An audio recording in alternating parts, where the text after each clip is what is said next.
मरेपर्यंत लक्षात ठेवा, मरेपर्यंत लक्षात ठेवा, रोज ऐकायला कामा येईल. मांजरीच्या पिल्लाला धोका बोक्यापासून, सापाच्या पिल्लाला धोका त्याच्या आईपासून, आणि तुम्हाला मला आयुष्यात धोका फक्त 3 माणसांपासून आहे. 1 मित्र, 2 भाऊबंद आणि 3 पाहुणे रावळे. सगळ्यात नालायक ते 3. आता कीर्तन संपल्या प्रत्येकाने आपले मित्र जवळचे. त्याला म्हणतात तुझी माझी शर्टची भेट, डबल आपली गाठ घ्यायची नाही. गाडी आलो पायी माणुसकी उडात गेली माणुसकी. एक वाक्य लिहून घ्या महाराज. नालायकांमध्ये बसून इज्जत निश्चित घालवण्यापेक्षा कधीतरी मार खाण्यापासून हरिपाठ म्हणा. नमस्कार. महाराष्ट्राच्या कानाकोपऱ्यात खऱ्या अर्थाने तमाशाकडे जाणारा वर्ग इथं बसवण्याची ताकद या महाराष्ट्रात एकाच माणसाकडे आहे. त्यांचं नाव आहे इंदुरीकर महाराज. नाहीतर कीर्तनाची आवड कोणालाही नव्हती. कीर्तन हे विनोदाचं साधन नाहीतर समाज प्रबोधनाचे साधन आहे, भक्तिभावाचं साधन आहे. ईश्वर आणि मानव यांच्यातील दुवा म्हणजे संत. ते डोक्याने चालतात ते पंथ, आणि जे अंतःकरणातून समाजाला चालवतात ते संत. आज सध्या गरज आहे संतांची, आणि म्हणूनच मी शौर्यजीवन काकड, इयत्ता 4थी, जिल्हा परिषद प्राथमिक शाळा पांढरी बस्ती, केंद्र जोडे तालुका संगमनेरचा विद्यार्थी आपणासमोर वेशभूषा सादर करीत आहे. मी आधुनिक कीर्तनकार, समाज प्रबोधनकार इंदुरीकर महाराज बोलतोय. पोर इडी का झाली महाराज, फुकट ना सगळं.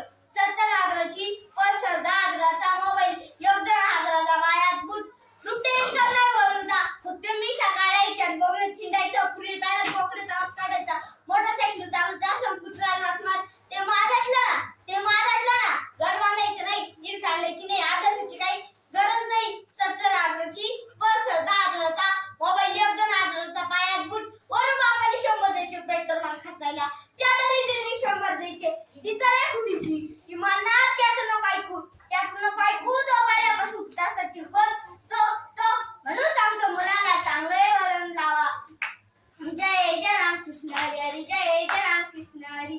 पुरी बाळासाठी माझी लेडी का पुरी इथे बागलवर आपल्या तरुण पडून आपली नाही कोणत्या कृष्णाला शंभर प्रसिद्ध वगैरे. कोणती पूर्वी खाली बसले प्रियकर तुमच्यापैकी तुमच्या हॉटेलचं बिलकत प्रेक्षण दिलंय. या बसण्याची हुशार मोठी लेड का ती 16 आईस्क्रीमची अंडी एकटी जाती, तर हे अंडी चुकीत आहे. याला म्हटलं तुला काही इंटरेस्ट नाही, पैसेच नाही का, काची प्रेक्षण काचं काय. तिच्या बाई 3 पॉइंट पाहिजे गे, आणि 4थं बी लागलं घेणं नाही.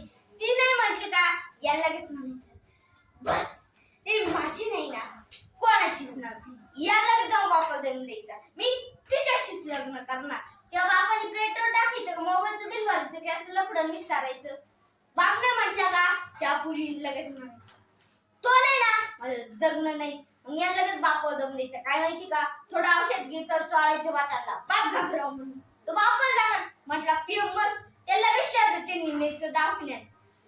तो प्यालाय म्हणून. आता प्यालाय का नाही. डॉक्टरांनी निबार वाटल्या, जागेच आला तर म्हटला डॉक्टर मी पेलच नाही, चोळलंय. डॉक्टर म्हटले तसं नाही, आमच्या प्याले पिचून दास लागत. आता तू पाहता तो बॉम्बला तर मी पेलच नाही. इकडून नाही लागते ना, इकडून नाही बाहेर काढली तो बॉम्बला तर मी पेलच नाही. धुतल्याशिवाय खरा रिपोर्ट कळत नाही. तू बॉम्बला तर मी पेलच नाही. जेव्हा नळी घालून आणला ना, पुढे तर मॅश झालं तर त्यानं जगलं नाही. जाऊ दे म्हटलं, मरू दे. बोला विठ्ठल विठ्ठल विठ्ठल विठ्ठल.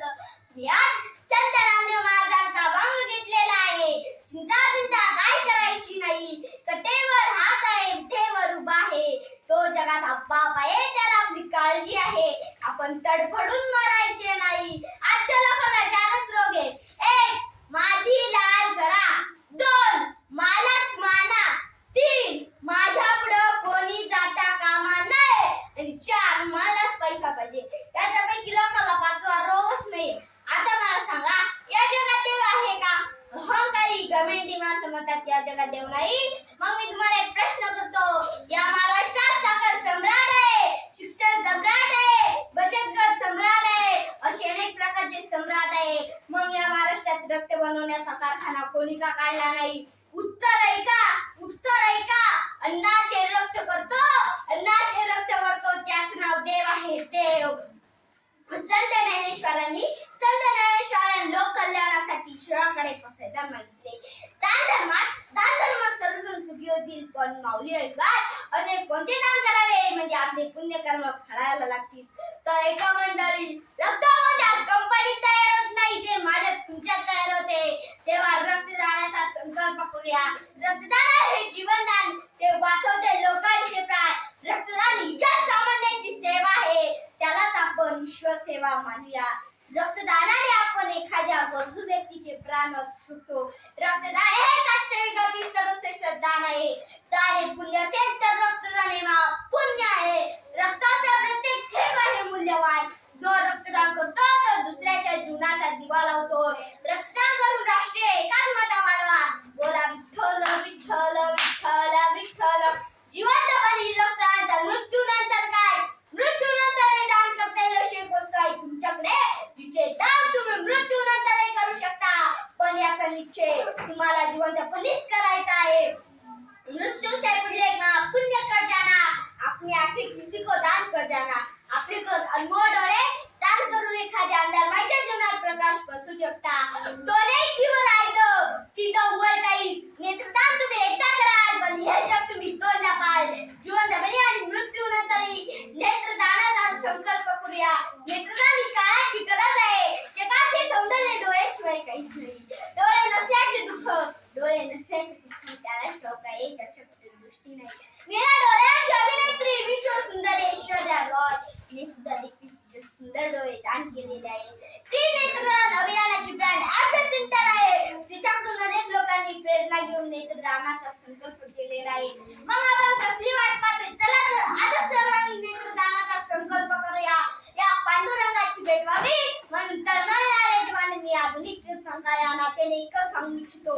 मरताय शरीर, अमर आत्मा, स्वयं परमात्मा. बोला विठ्ठल